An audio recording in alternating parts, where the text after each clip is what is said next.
The story opens with Bob Lee Swagger, a skilled hunter, moving silently through the forest. He is focused on tracking his prey when he stumbles upon an unexpected sight, a wolf trapped in a hunter's snare. Recognizing the wolf as a protected animal, Bob quickly rushes to free it. Just as he is about to help, two armed hunters appear and order him to stay away. Bob refuses to back down. The hunters, feeling challenged, attack him. However, Bob's experience as a retired United States Marine Special Forces member gives him the upper hand. He swiftly and effortlessly defeats them. With the danger gone, Bob releases the wolf and heads back to his home, where he lives peacefully with his wife, Julie, and their young daughter, Mary. A few days later, Bob receives an unexpected visit from Isaac Johnson, an old friend and his former superior from his Marine Corps days. Isaac comes with a serious request. He needs Bob's help to track down a sniper who recently assassinated a CIA agent from an incredible distance of 1.5 kilometers. Bob, once a legendary sniper scout, is one of the few people skilled enough to understand such a shot. Isaac explains that the sniper left a chilling message on the victim's body. The note revealed that the assassin's next target is the President of the United States. Isaac believes that only a handful of marksmen are capable of such a shot. One is Bob himself, and the other is Salatov, Bob's former rival. A flashback reveals Bob's painful memory. Years ago, Bob and his partner, Donnie Finn, were on a mission to capture Salatov. But Bob miscalculated their approach, exposing their position. Salatov opened fire, killing Donnie and gravely injuring Bob. The tragedy led Bob to retire from the Marines, and the guilt over Donnie's death still haunts him. Meanwhile, FBI agent Nadine Memphis is on a mission of her own. She arranges to meet a Russian informant who claims to have critical information about her case. However, just as she arrives, agents from Homeland Security appear and take control, arresting the informant. Memphis, bound by protocol, can only watch. Before being taken, the informant discreetly gives Memphis a cryptic code, leaving her confused about its meaning. The next day, Bob meets with Isaac again and is introduced to Jack Payne, Isaac's subordinate. Bob agrees to help catch Salatov and begins his preparation. Soon, Isaac provides him with key details: the location where the president will appear, recent photos of Salatov, and possible weapons Salatov might use. In the end, Bob requests time to study the site, analyze potential shooting positions, and consider the sniper's tactics. Bob spends the next few days carefully observing the area. He examines vantage points, calculates distances, and assesses possible ambush spots. After completing his analysis, he reports back to Isaac and Payne, sharing his findings and preparing for the dangerous task ahead. The appointed day arrived, and the president's convoy of cars approached the location. Bob, keeping a close watch on the crowd, received an urgent call from Payne. At one moment, Payne informed him that Salatov was nowhere to be found in the expected location. Realizing something was wrong, Bob quickly recalculated Salatov's potential position. His heart pounded as he dashed through the crowd, updating Payne with his new assessment. But when Bob reached the recalculated spot, he found only an abandoned sniper rifle. Salatov had vanished. Suddenly, gunshots echoed. Turning to a nearby television broadcast, Bob was horrified to learn that the President of the United States had been shot. Panic turned to shock when a police officer suddenly appeared and aimed at Bob. In that moment, Bob realized the terrible truth: he had been framed. Isaac and Payne had set him up as the scapegoat for the assassination. Acting fast, Bob dodged the gunfire by leaping out a nearby window, only to be apprehended shortly after by Agent Memphis, who had been nearby. As a result, Bob was thrown into prison, awaiting trial as the prime suspect in the assassination case. Life behind bars was harsh, and Bob faced bullying from other inmates. He was saved by Alex, a powerful Russian crime boss who was also imprisoned. Alex had seen the news and believed Bob had killed the president of Ukraine, something many in Russia had secretly desired. From Alex, Bob learned the shocking truth. The real victim was not the U.S. president, but the president of Ukraine. Bob began to suspect that Isaac and Payne were part of a secret plot, working with others to carry out the assassination while setting him up as the fall guy. Meanwhile, Agent Memphis, growing suspicious of the case, visited Bob's wife, Julie. Her interview with Julie only deepened her doubts. Something didn't add up, and Memphis resolved to uncover the real story. Back in prison, Bob faced a brutal ambush from inmates and guards, all acting under Payne's orders. Drawing on his survival skills, Bob fought them off and seized the chance to escape, disguising himself as one of the guards. Knowing the authorities would watch his home and familiar haunts, Bob fled to the home of Donnie's mother. She greeted him warmly and, believing in his innocence, offered her help. Meanwhile, Isaac and the police scrambled to locate Bob. Isaac suspected Bob might seek refuge with Donnie's mother. But when they arrived, Bob had already fled on Donnie's motorcycle. That night, Bob secretly watched his home from the shadows. He called Julie, assuring her of his safety and vowing to uncover the mastermind behind the assassination and expose those who had framed him. Knowing that Agent Memphis and her team had tapped Julie's cell phone, Bob quickly ended the call, apologizing to his wife. Meanwhile, Isaac and his team, including Payne, planned to use Bob's family as bait to lure him out hiding. One day, while Julie was shopping at the supermarket, Bob called her again. However, Isaac and Agent Memphis quickly detected the call and ordered their team to keep Julie under close surveillance. During the call, a stranger accidentally bumped into Julie, spilling coffee on her clothes. Julie went to the restroom to clean up, where Bob was already waiting. He warned her about the corrupt police officers who were trying to kill him and urged her to be cautious. Bob left quickly to avoid being captured by federal agents. Feeling that she could trust Agent Memphis, Julie later confided in her about the mercenary policeman involved in the assassination plot. Agent Memphis began investigating the mercenary cop, eventually tracking him down. However, her questioning led nowhere, and the man left without revealing anything. Payne, fearing exposure, kidnapped and killed the mercenary to keep his crimes hidden. The next day, Bob visited an old friend who worked as a prosthetic bone maker at a veterans hospital. At that moment, Bob requested a titanium bone with a serial number matching his own. Though hesitant due to Bob's fugitive status, the man eventually agreed and provided the titanium bone. With the titanium bone in hand, Bob retreated to a secluded cabin in the forest. There, he prepared traps, anticipating Isaac and his team would soon come for him. Isaac eventually learned of Bob's location and quickly mobilized his team, including Agent Memphis, to capture him. Upon arriving at the cabin, they found it empty. Unbeknownst to them, Bob had set an ambush. Hidden at a distance, he opened fire. In response, Isaac grabbed a nearby weapon and shot back, eventually hitting Bob and causing him to fall. When Isaac and Agent Memphis examined the body, they found the titanium bone with Bob's serial number. They assumed Bob had succumbed to despair and staged his own death as doing the unthinkable. However, while searching the cabin for clues, Agent Memphis received a call from Bob. He revealed that he had faked his death to investigate freely and uncover the true mastermind behind the assassination. A few days later, Payne visited Agent Memphis in her office. He informed her that the Russian informant she had been pursuing was killed by the Russian mob. In reality, Payne had murdered the man to cover his tracks. This news deepened Agent Memphis's suspicions, hinting at a connection between the informant's death and Bob's case. Elsewhere, Julie held a funeral for Bob. Donnie's mother attended, mourning alongside her, unaware that Bob was still alive and determined to expose the conspiracy against him.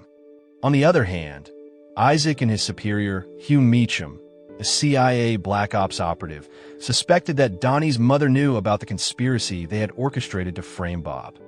Fearing exposure, Isaac decided he had no choice but to eliminate her. The scene then flashes back to Isaac's time in the Marines. Isaac was assigned a mission to execute Mullah, a notorious terrorist responsible for numerous murders. However, Meacham, serving as an advisor on the mission, instructed Isaac to capture Mullah alive. The CIA believed Mullah possessed crucial information that could help dismantle terrorist networks. Unexpectedly, the mission took a dark turn when one of Isaac's men betrayed him, handing Isaac over to Mullah to be executed. Just as Isaac faced death, Bob and Donnie, serving as snipers, intervened and saved him, killing the terrorists in the process. Despite being rescued, Isaac was blamed for negligence and dismissed from service. Meacham then offered Isaac a higher position if he agreed to work with him in secret operations. Although Isaac owed his life to Donnie, he felt compelled to kill Donnie's mother, as she refused to stay silent about Bob's case. Meanwhile, Agent Memphis met with Payne, who promised to hand over files about the murdered Russian informant. But Payne had a darker plan. He drugged Agent Memphis and held her captive in her own home, intending to stage her death as doing the unthinkable. At the critical moment, Bob appeared and rescued her, taking Payne by surprise and overpowering him. Bob revealed that he had been secretly watching Agent Memphis to ensure she wasn't involved with Isaac and Payne. However, Payne managed to escape, learning in the process that Bob had faked his death. Realizing his cover was blown, Bob asked Agent Memphis to work with him as an informant to uncover the conspiracy behind the assassination of the Ukrainian president. Through detailed investigation, Bob discovered that the bullet evidence collected by the CIA had been tampered with.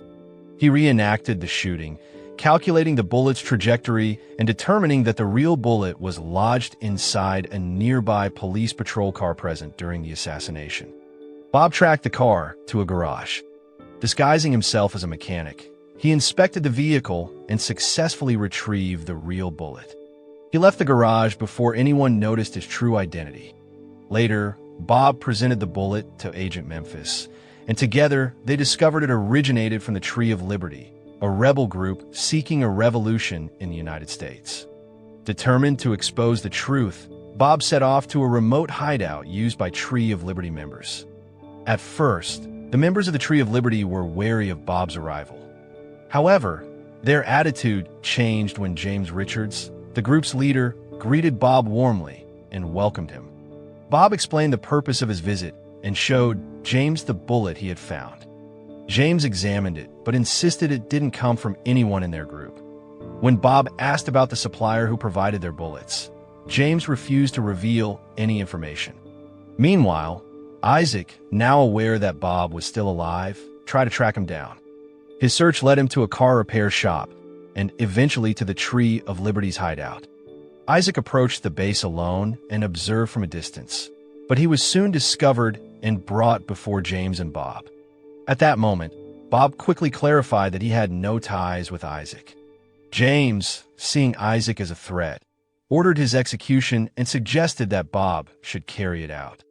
Out of a lingering sense of duty, Bob deliberately missed his shot, hoping to attract the attention of Isaac's men who were on the route. His plan worked, and soon Isaac's men stormed the hideout, sparking chaos. Tree of Liberty members scattered and fought back. During the confusion, Isaac managed to escape, while Bob stayed to help defend the hideout. He saved James' brother from being shot, earning James' trust. In gratitude, James revealed the name of the bullet supplier, a man named O'Brien. Elsewhere, Agent Memphis met with Bob's wife, Julie. She revealed her suspicions about Payne's involvement in the conspiracy framing Bob. Concerned for her family's safety, Julie decided to take action. She spoke to media reporters gathered outside her home, exposing Payne's potential role in the conspiracy. Her aim was to attract public attention and restrict Payne's movements. Later, Payne approached Agent Memphis and turned himself in. During his interrogation, he denied any involvement in the Russian informant's murder and Bob's framing. Believing Memphis lacked solid evidence, Payne attempted to clear his name. Yet he provided two cryptic clues to aid the investigation: Meacham and Annex B. Meanwhile, Isaac, having escaped the Tree of Liberty hideout, met with Meacham and reported Payne's surrender. They swiftly arranged for military personnel to take custody of Payne. Moments later, soldiers arrived to retrieve Payne, claiming the military would handle the case and conduct a court-martial for Payne's ethical violations. Despite Agent Memphis' objections, they took Payne away, leaving her frustrated and uncertain. Meanwhile, Bob tracked down O'Brien, his former shooting instructor. Bob explained the situation and showed him the bullet. O'Brien confirmed that the bullet was not standard. It had been modified to shatter on impact, erasing any trace. To provide more insight, O'Brien led Bob to a hilltop and introduced him to a sniper rifle called the Black King. Judging by the bullet's characteristics and the shooting distance, O'Brien concluded that the assassin had used a Black King rifle. O'Brien then advised Bob that to find the shooter, he needed to locate the person who owned the Black King rifle. In the end, O'Brien explained that there were only 4 Black King rifles in existence. Not long after, O'Brien received a warning from a friend that a group of military vehicles was heading toward his home.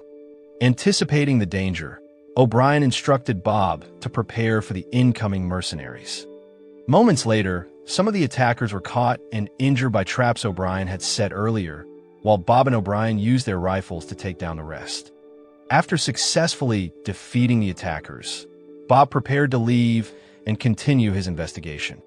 Before he left, O'Brien gifted Bob his Black King rifle, along with a box of bullets, considering Bob his best student. Meanwhile, Payne was released by Lon Scott, the CEO of Antar Dynamics.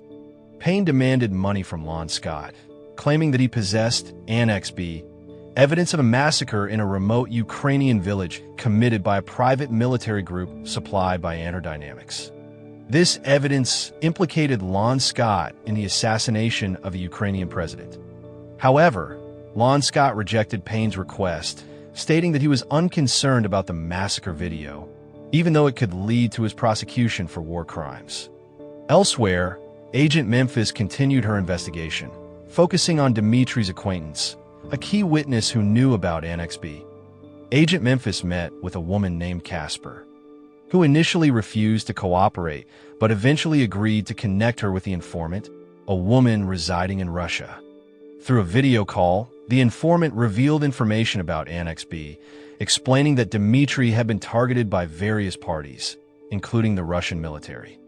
However, just as the informant was about to reveal the mastermind behind the massacre, the Russian military tracked her down and killed her in front of Agent Memphis, cutting off the connection. Meanwhile, Bob searched for information about the Black King rifle.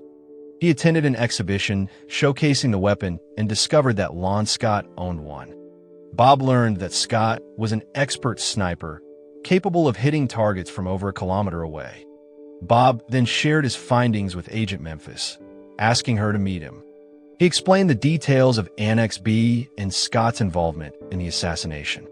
Later, Bob and Agent Memphis observed Lon Scott meeting with Hugh Meacham and Grigory Krukov, a Russian FSB agent. During their conversation, it became clear that Krukov had ordered Meacham and Scott to assassinate the Ukrainian president. They also discussed Payne's blackmail attempts regarding Annex B, but Krukov dismissed Payne's demands and left the meeting. Having listened in on their conversation, Bob came up with a plan to pit them against each other, using Payne as bait. Bob and Agent Memphis met with Krukov and proposed a deal. At that moment, Bob offered to eliminate Meacham, Lon Scott, and Payne in exchange for the same payment Payne had demanded. Although Krukov was skeptical, suspecting Bob wasn't motivated by money, Bob convinced him by claiming he needed the funds to move his family abroad and start anew. Elsewhere, Julie decided to secretly leave her sister's house to find a safer place. She managed to slip away with her daughter, but shortly after, 2 men arrived at her sister's home. Pretending to be journalists wanting to interview Julie, they were actually agents working for Lon Scott. Their real mission was to kidnap Julie and Bob's daughter, Mary. Unable to find Julie, they secretly tapped her sister's phone to track her movements. Later that night, Bob and Agent Memphis visited Lon Scott's house. Agent Memphis distracted the guards while Bob sneaked inside. Bob wanted to prove to Lon Scott that his skills surpassed Lon's and that he could eliminate him anytime. To stir distrust, Bob handed over a recording of his conversation with Krukov, hinting at mutual suspicion. Before leaving, Bob challenged Lon Scott indirectly by saying he would take down Krukov and suggested that Lon should also be there when Payne dealt with Krukov. This was Bob's way of baiting Lon Scott into a sniper confrontation, knowing that Lon was eager to outdo him. The day of the exchange between Payne and Krukov arrived. Bob positioned himself strategically, while Agent Memphis took her place to assist. However, Bob noticed Isaac hiding in Payne's car, preparing to shoot. Realizing the need for a new plan, Bob moved closer to the action while Agent Memphis created a diversion by firing at the enemies. The group took cover, and when Lon Scott realized that the shooter was Agent Memphis and not Bob, he decided to retreat. Meanwhile, Payne escaped with the ransom and headed to a repair shop where he had hidden the Annex B flash drive. Unbeknownst to him, Bob had hidden in the trunk of his car. At one moment, Bob ambushed Payne, seizing both the Annex B drive and the ransom. Elsewhere, Lon Scott's henchmen captured Julie and Mary, holding them hostage. They were brought before Lon Scott, Isaac, and Payne. Upon learning that his family was captured, Bob furiously contacted Isaac and demanded a meeting. The next day, Isaac met with Bob, who proposed in exchange his family for Annex B and the ransom. Isaac agreed and promised to assist in resolving the issue. Isaac later met with Lon Scott and Krukov to discuss Bob's proposed exchange while Bob and Agent Memphis observed from a distance. Confident in their leverage, Lon Scott and Krukov agreed to the deal. Bob then managed a brief phone call with Julie. Using the call, Agent Memphis traced their location, allowing them to plan a rescue mission. Once they identified the location, Bob rushed to the scene with Isaac and Agent Memphis. While Agent Memphis kept watch and monitored enemy movements, Bob and Isaac infiltrated the area. After taking down several guards, Bob was dismayed to find that his wife and daughter were not there. Meanwhile, Lon Scott had set up his Black King rifle, aiming for Bob. However, Bob outsmarted Lon with a clever tactic and managed to escape. Bob and Isaac regrouped and modified their strategy. Bob then confronted Lon Scott again, proposing a new deal. He offered Lon a chance to shoot him during the exchange, which Lon eagerly accepted, not realizing Bob's true intentions. Shortly after, Bob arrived at the location where Lon Scott had arranged the barter. Isaac and Agent Memphis watched the situation from distance. Soon, Agent Memphis noticed two cars facing each other as if preparing for an exchange. One car drove away, while the other approached Bob. Inside was Payne, holding a shotgun to Julie's head. Mary, however, was nowhere to be seen. Lon Scott then took a shot at Bob, but missed. Unknown to him, Bob had previously sabotaged his Black King rifle by swapping the bullets during his earlier visit. When Lon Scott fired a third shot, the rifle exploded due to the modified bullet. Severely injured, Lon Scott succumbed to his injuries. Seeing Lon Scott dead, Isaac shot Payne in the arm, allowing Bob to rescue Julie. Enraged, Julie killed Payne when he refused to reveal Mary's whereabouts. Meanwhile, Agent Memphis, who had been tracking the other car, called Bob to inform him that Krukov's henchmen had taken his daughter to the Russian embassy. Determined to rescue her, Bob and his team quickly devised a plan. Agent Memphis learned that the Russian ambassador was attending a meeting elsewhere. Julie confronted the ambassador, explaining that her daughter was being held at the embassy. At the same time, Isaac, acting as a federal agent, backed her statement, urging the ambassador to return to the embassy immediately. Meanwhile, Bob prepared to infiltrate the embassy by posing as the ambassador's bodyguard. Elsewhere, Patricia Gregson, a former national security advisor, confronted Krukov, demanding that he release Mary. Krukov initially dismissed her, believing she held no authority over him. However, the Russian ambassador soon called Krukov, angrily insisting he resolve the situation. Krukov feigned innocence and assured the ambassador he would handle it, confirming the ambassador's ignorance of Krukov's actions. When Bob reached the embassy, security initially barred his entry for lacking identification. The Russian ambassador intervened, allowing Bob inside and disavowing any involvement with Krukoff's extreme actions. He granted Bob permission to search for his daughter. Later, Bob found Mary and swiftly took her away. Once safe, he reunited her with Julie and advised them to stay at a nearby motel until he resolved the situation. Bob then contacted Isaac to confront Krukoff. It was revealed that Krukoff accepted, but only dispatched his men to kill Bob while secretly heading to the motel, using a tracking device he had planted on Bob's daughter. Prepared for the ambush, Bob, Isaac, Agent Memphis, and FBI agents stood ready to counter Krukoff's assault. Meanwhile, Krukoff arrived at the motel and confronted Julie, demanding information about Annex B. However, Julie had no idea about Krukoff's real intentions. When she couldn't provide the answer he wanted, Krukoff opened fire on her motel room. Terrified, Julie quickly called Bob, informing him that Krukoff had arrived at the motel and was threatening them. Acting swiftly, Bob devised a plan to lure Krukoff away from the motel. After carefully calculating his move, Bob managed to shoot Krukoff from a distance, ending his threat.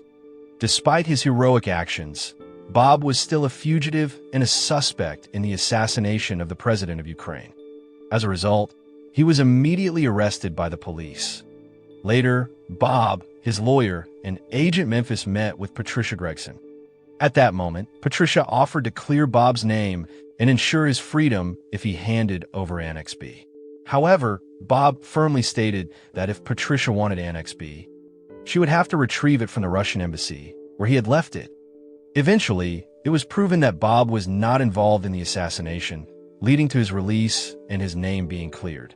To resolve the political fallout, the FBI and authorities crafted a narrative stating that Lon Scott had orchestrated and executed the assassination independently.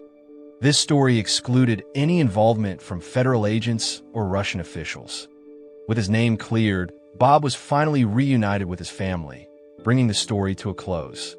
So the moral of the story is, if you're going to fake your death, make sure you also fake a titanium bone, because apparently that's the key to pulling off the ultimate gotcha moment. Also, when in doubt, blame the guy with the fancy rifle. It's probably his fault anyway.